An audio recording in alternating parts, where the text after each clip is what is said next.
आज हम class 10th का 9th chapter heredity and evolution इसको स्टार्ट करेंगे। तो यहाँ पर जैसा कि पहले प्रीवियस जो चैप्टर हमने पढ़े हुए हैं उससे थोड़ा सा ये डिफरेंट है। यहाँ पर ये आपको जो जेनेटिक्स पढ़ने को मिलेगी। जेनेटिक्स यानी कि एक जनरेशन से जो कैरेक्टर होते हैं वो दूसरी जनरेशन में ट्रांसफर होते हैं। तो ये जो कैरेक्टर हैं वो किस तरह से ट्रांसफर होते हैं, आपने देखा होगा कि बोलते हैं कि इस बच्चे की शकल इसके माँ पे गई है, इस बच्चे की शकल इसके पिता पर गई है, इसके दादा पर गई है, इसके नाना पर गई है। तो एक जनरेशन से जब वो जेनेटिक कैरेक्टर दूसरी जनरेशन में ट्रांसफ़र होते हैं तो इस प्रोसेस को हम जेनेटिक्स कहते हैं। और इस जेनेटिक्स के अंदर हम दो चीज़ों का स्टडी करते हैं। जेनेटिक्स के अंदर एक करते हैं हेरिडिटी, आनुवंशिकता, और दूसरी जो हम स्टडी करते हैं वो करते हैं वेरिएशन, विभिन्नताएं। कैसे विभिन्नताएं होती है एक जनरेशन से दूसरी जनरेशन में जब कोई जीन ट्रांसफर होता है तो उस जर्म प्लाज्म के अंदर किस तरह से वेरिएशंस देखने को मिलते हैं। तो यहाँ पर दो शब्द आपको दो चीजें पढ़ने को मिलेंगी। फर्स्ट है हेरिडिटी, दूसरा है वेरिएशन। हेरिडिटी के अंदर the transmission of character from one generation to next generation is called heredity. Heredity मतलब सॉरी, एक जनरेशन से जब दूसरी जनरेशन में कोई कैरेक्टर ट्रांसमिशन होते हैं तो इस चीज को हम कहते हैं हेरिडिटी या आनुवंशिकता। दूसरे शब्दों में हम क्या बोलेंगे इसको, the transmission of character from parents two of spring. Parent से उसके बच्चे में ट्रांसफर होने वाले जो भी कैरेक्टर होते हैं उसको हम बोलते हैं हेरिडिटी। ओके, यानी कि जब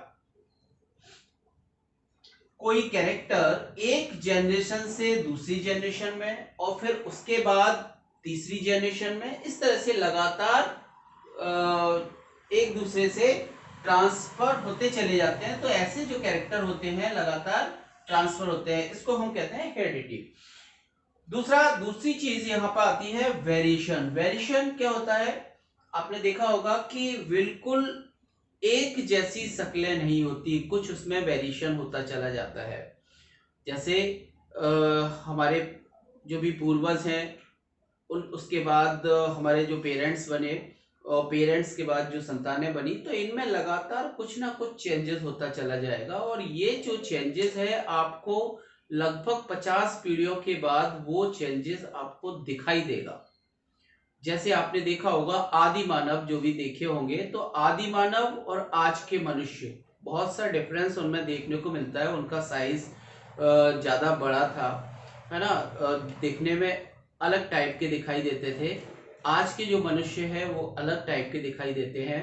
आप देख के ही बता दोगे कि ये आदि मानव है। पुराने समय का जो मनुष्य है क्रो-मैग्नम है, निएंडरथल है, तो आज का जो मनुष्य है वो अलग है। तो ये जो वेरिएशन आया वहां से आज के जो मनुष्य बने हुए हैं इनमें जो वेरिएशन आया वो लगभग काफी समय के बाद देखने को मिला। हमारे बाद जो भी संतानें आएंगी उनमें वो वेरिएशन आपको नहीं दिखाई देगा, लेकिन जब 50 पीढ़ी गुजर जाएगी उसके बाद वो वेरिएशन दिखाई देगा। हमारी जो कंपैरिजन उस 50वीं पीढ़ी से किया जाएगा तब उनमें वेरिएशन दिखेगा। तो एक तो इस तरह का वेरिएशन होता है। ये वाला जो वेरिएशन होगा, ये वाला जो वेरिएशन होता है वो जेनेटिकल वेरिएशन होता है। एक और तरह का जो वेरिएशन होता है वो एनवायरमेंटल वेरिएशन होता है। एनवायरमेंटल इफेक्ट के कारण उसमें चेंजेस देखने को मिलते हैं। जैसे मैं मान के चलिए आप यहाँ कोई इंडिया का मनुष्य देखिए, इंडिया का जो भी ह्यूमन है उसको देखिए, और चाइना का कोई ह्यूमन है उसको देखिए। आप यहाँ का कोई मनुष्य है उसका कंपैरिजन हम कोई से दूसरी अदर कंट्री जैसे श्रीलंका है वहाँ के मनुष्य से करते हैं तो देखने में अलग ही दिखाई देता है। तो ये कंट्री अलग अलग वहाँ का जो एनवायरनमेंट है उसके कारण जो उसमें वेरिएशन आते हैं, उस मनुष्य के अंदर जो वेरिएशन आते हैं उसकी स्टडी हम वेरिएशन के अंदर करेंगे। और इसी तरह से इंडिया के ही जो भी अलग अलग स्टेट हैं, आप कश्मीरी देखिए तो उनकी थोड़ी सी नोज थोड़ी सी लंबी होती है ना। आप कोई पंजाबी देखिए उनका शरीर थोड़ा सा हष्ट पुष्ट रहता है। तो इस तरह से जो अलग अलग स्टेट वाइज है वहाँ के मनुष्य को भी आप पहचान सकते हैं। हाँ, एमपी, यूपी, राजस्थान यहाँ का जो मनुष्य होगा वो आपको देखने में एक जैसा दिखेगा, लेकिन जब आप कुछ दूरी पर जाएंगे, कुछ डिस्टेंस मैनेज करेंगे, उसके बाद जो आप वहां से कंपैरिजन करेंगे तो आप देख के ही पहचान लोगे कि ये साउथ इंडियन है।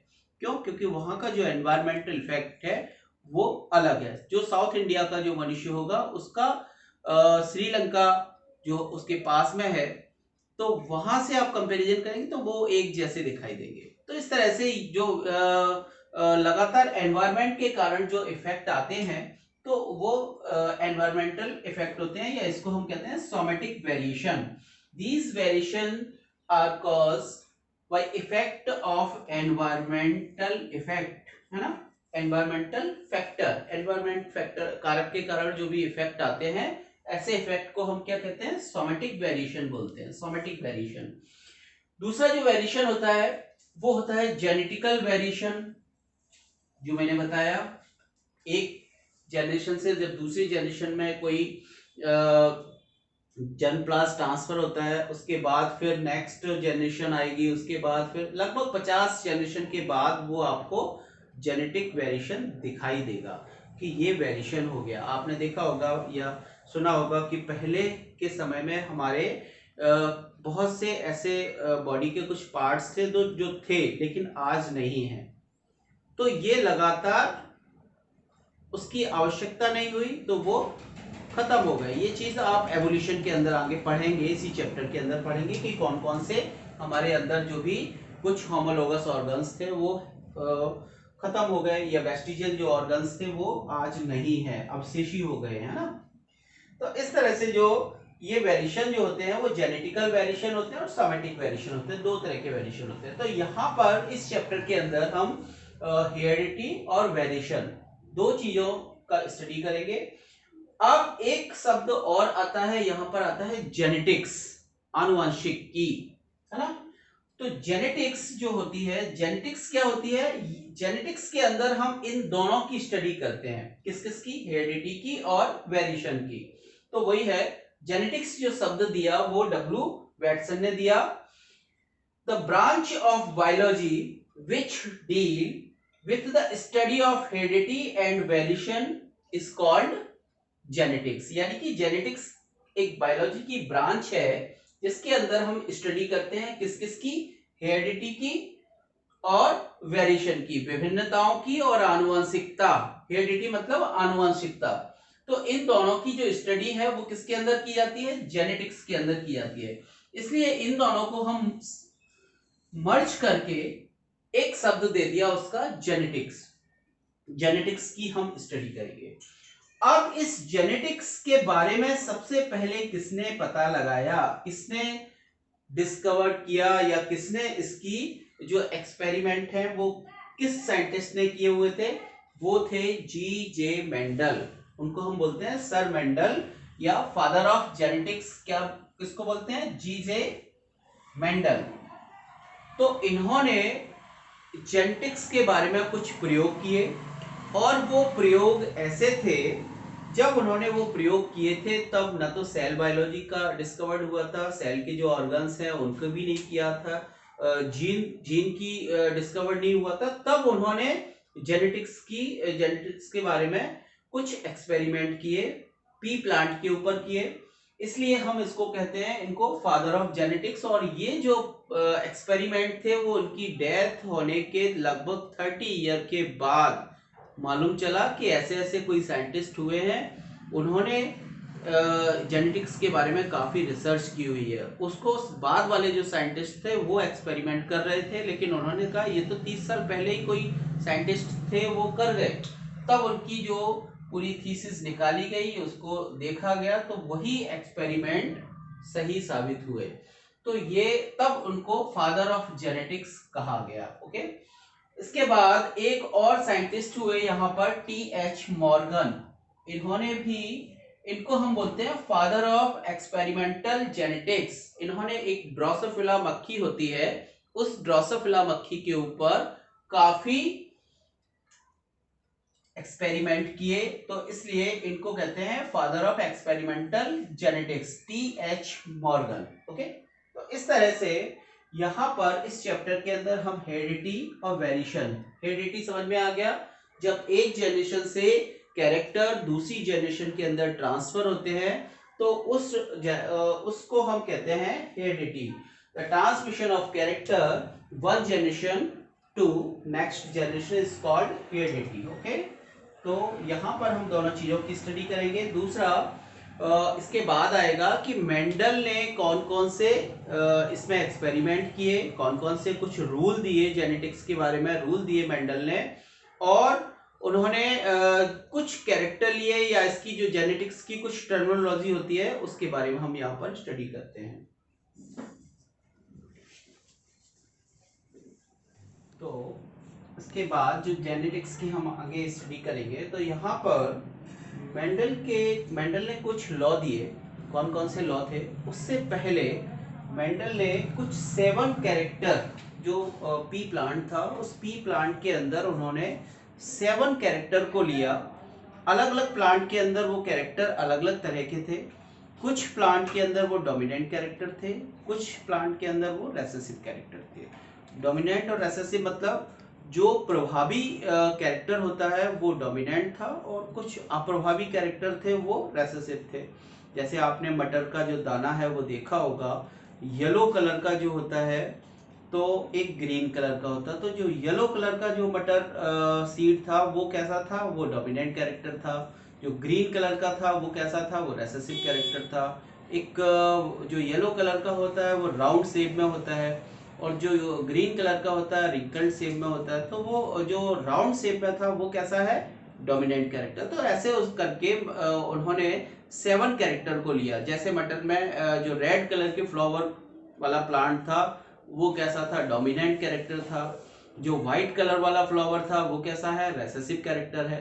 तो इस तरह से उन्होंने अलग अलग उसको सेपरेट किया, कौन सा डोमिनेंट कैरेक्टर है, कौन सा रेसेसिव कैरेक्टर है, उनको हम एक तरह से देखेंगे। और उन्होंने मेंडल ने 7 कैरेक्टर लिए, मटर के अंदर 7 कैरेक्टर लिए, जो कुछ जो डोमिनेंट भी होते हैं 7 कैरेक्टर, और 7 कैरेक्टर जो थे वो रेसेसिव कैरेक्टर भी होते हैं। तो इस तरह से उन्होंने लिए। तो यहाँ पर हम सबसे पहला देखेंगे कैरेक्टर उन्होंने कौन कौन से लिए, 7 कैरेक्टर। सबसे फर्स्ट जो कैरेक्टर था वो था फ्लावर कलर। प्लांट में जो फ्लावर होता है उस फ्लावर का जो कलर था, रेड कलर कैसा था? डोमिनेंट कैरेक्टर था, प्रभावी। और जो व्हाइट था वो कैसा था? रेसेसिव था। ये डोमिनेंट और रेसेसिव का यूज क्या होगा? जब वो आपस में क्रॉस होता है तो उस क्रॉस के बाद जो नया प्लांट बनेगा उसके अंदर किस तरह का फ्लावर जाएगा, या उसमें जो फ्लावर खिलेगा वो किस तरह का होगा? तो वो डोमिनेंट कैरेक्टर वाला होगा। अगर डोमिनेंट और रेसेसिव का क्रॉस कराते हैं तो जो फ्लावर उसके बाद बनेगा वो कैसा होगा? डोमिनेंट कैरेक्टर होगा। तो रेड कलर का फ्लावर कैसा था? Dominant character. और व्हाइट कलर का कैसा है? रेसेसिव कैरेक्टर है। ऐसे ही पॉड शेप, जो फली का शेप है वो कैसा है? इनफ्लेक्टेड। ओके। इनफ्लेक्टेड मतलब फूला हुआ, ये कैसा है? डोमिनेंट कैरेक्टर है। और जो कंस्ट्रक्टेड, जो भी पिचकी हुई जो फली होती है वो कैसी है? रेसेसिव कैरेक्टर है। तो इसके बाद थर्ड लिया उन्होंने पॉड कलर।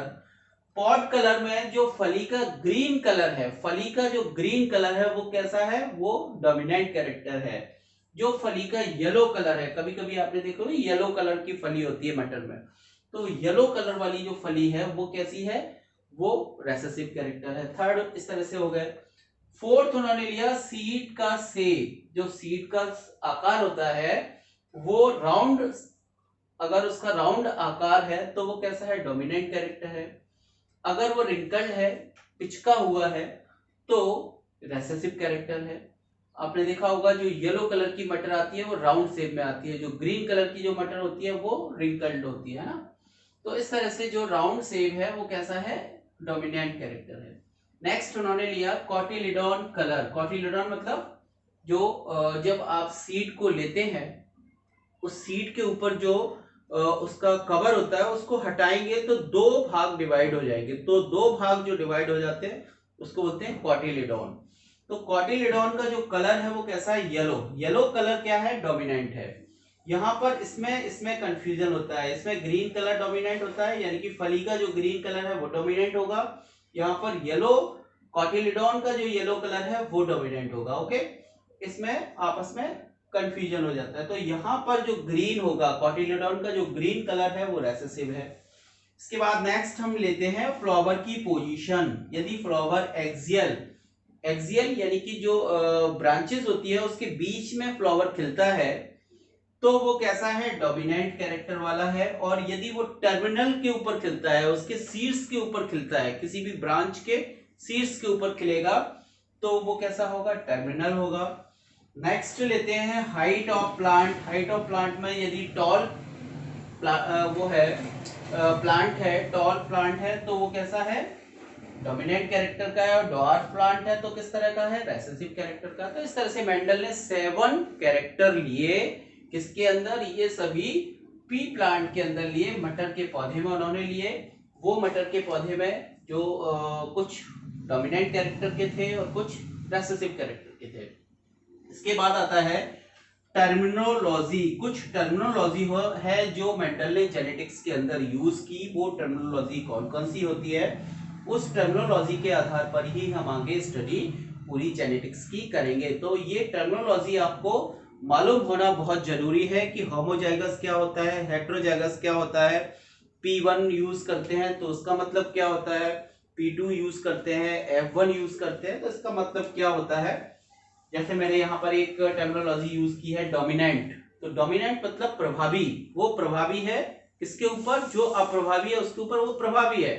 तो इस तरह से ये डोमिनेंट कैरेक्टर वाला है, ये रेसेसिव कैरेक्टर वाले है।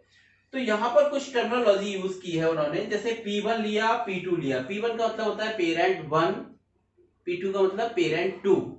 इसी तरह से F1 F2, F1 मतलब first generation, second generation, third generation. इस तरह से ये F1 F2 F3 first generation, F2 generation, F3 generation, F4 generation. तो इस तरह से कहते हैं ना, फाइनल 1, फाइनल 2, फाइनल 3, इस तरह से। नेक्स्ट आएगा डोमिनेंट रेसेसिव। ये मैंने आपको बता ही दिया डोमिनेंट क्या होता है, रेसेसिव क्या होता है। अब इसके बाद आता है एक होमोजाइगस, एक आता है हेटेरोजाइगस। क्या होता है कि जब हम किसी प्लांट का आपस में क्रॉस कराएंगे तो उसके 2 जीन लेंगे। जैसे मान के चलिए हमने यहां पर लिया, यहां पर हमने लिया रेड कलर का फ्लावर। तो जब रेड कलर का फ्लावर लेंगे तो रेड कलर के फ्लावर को इंडिकेट करेंगे कैपिटल आर से।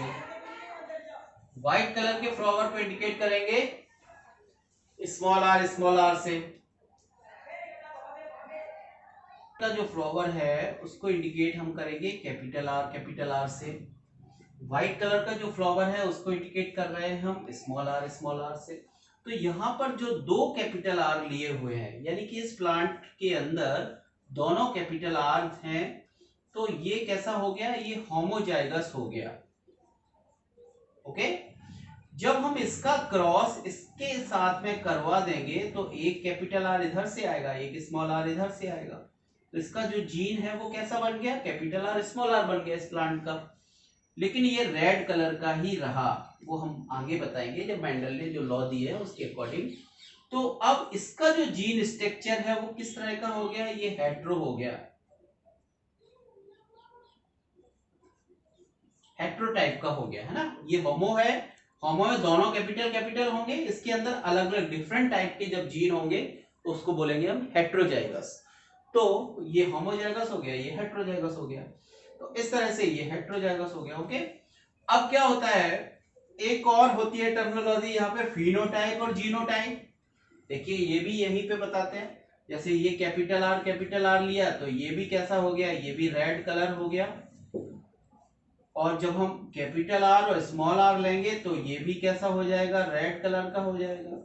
ओके, तो जो रेड कलर है वो हमको बाहर से दिखाई दे रहा है। बाहर से जब दिख रहा है रेड कलर, तो ये इसका फिनोटाइपिक कैरेक्टर हो गया। बाहर से दिखाई देने वाला जो कैरेक्टर होता है वो होता है फिनोटाइप कैरेक्टर। और इसके अंदर जो जीन प्रेजेंट होते हैं, जैसे यहाँ पर कैपिटल आर है, यहाँ पर capital R small R present है, इसके अंदर जो जीन प्रेजेंट हैं वो क्या हो गए, इसके जीनोटाइप।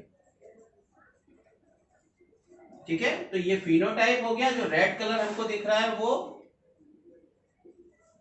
फिनोटाइप, और जो अंदर इसके जो जीन प्रेजेंट होते हैं वो जीनोटाइप होता है। जैसे हमारे अंदर ब्लड डिफरेंट टाइप का होता है, सभी सभी में डिफरेंट टाइप का होता है। किसी के अंदर ए टाइप का ब्लड है, किसी के अंदर बी टाइप का ब्लड है, किसी के अंदर ओ टाइप का ब्लड है, तो डिफरेंट टाइप का ब्लड है। तो ये क्या है, हमारा जीनोटाइप है। बाहर से देखने में एक जैसे दिख रहा है तो फिनोटाइप कैरेक्टर हो गया। ऐसे ही एक होता है मोनोहाइब्रिड क्रॉस और डाईहाइब्रिड क्रॉस। जब हम आपस में क्रॉस कराएंगे प्लांट को लेके, जब एक लक्षण को लेंगे, एक कैरेक्टर को लेके क्रॉस कराएंगे तो मोनोहाइब्रिड क्रॉस होगा। जब दो या दो से ज्यादा लक्षण को लेके क्रॉस कराएंगे तो डाईहाइब्रिड क्रॉस होगा। जब दो से ज्यादा लेके कराएंगे तो वो पॉलीहाइब्रिड क्रॉस हो जाएगा। जैसे मान के चलिए हमने कैपिटल आर लिया, यहाँ पे स्मॉल आर लिया, तो ये रेड कलर लिया, केवल फ्लावर का रेड कलर लेके क्रॉस कराया, यहाँ पे इसका व्हाइट कलर आ जाएगा। तो ये एक हो गया। मान के चलिए हमने कैपिटल आर कैपिटल वाई, तो ये रेड कलर, ये राउंड शेप हो गया। यहाँ पे कैपिटल आर को हम राउंड से इंडिकेट करेंगे, यहाँ पर इसको ग्रीन, वो सॉरी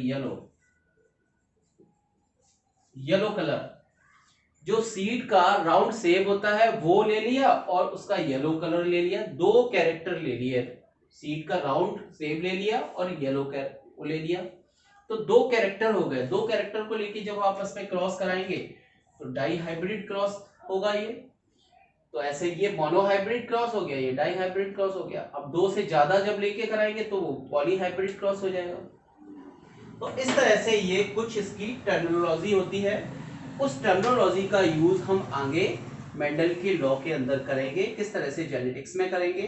तो ये सब चीज इस चैप्टर की अभी स्टार्टिंग है, इसका फर्स्ट क्लास है इस चैप्टर की। आपको अच्छा लगा हो तो इसको सब्सक्राइब करिए, लाइक शेयर करिए। Okay, thank you.